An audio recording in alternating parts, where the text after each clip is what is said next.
अगर हम देखें गंगा और यमुना नदी दोनों ही काफ़ी हद तक प्रदूषित हो चुके हैं।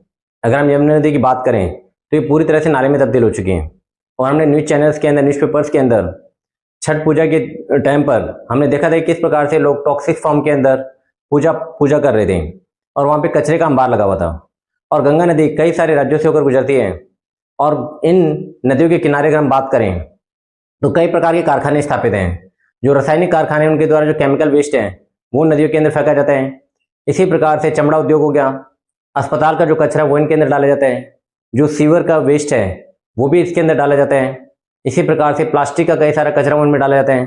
धार्मिक स्थलों पर अगर हम बात करें, पूजा पाठ की सामग्री वो इन नदियों के अंदर बहा दी जाती है। और इसी प्रकार से अंतिम संस्कार से जुड़े हुए कई सारे क्रियाकलाप के अंदर जो वेस्ट है वो नदियों में डाला जाता है। भारत सरकार द्वारा नमामि गंगे और यमुना नदी को साफ करने के लिए कई तरह के प्रोजेक्ट्स भी लॉन्च किए गए हैं। बट देखा जाए तो यहाँ पर सरकार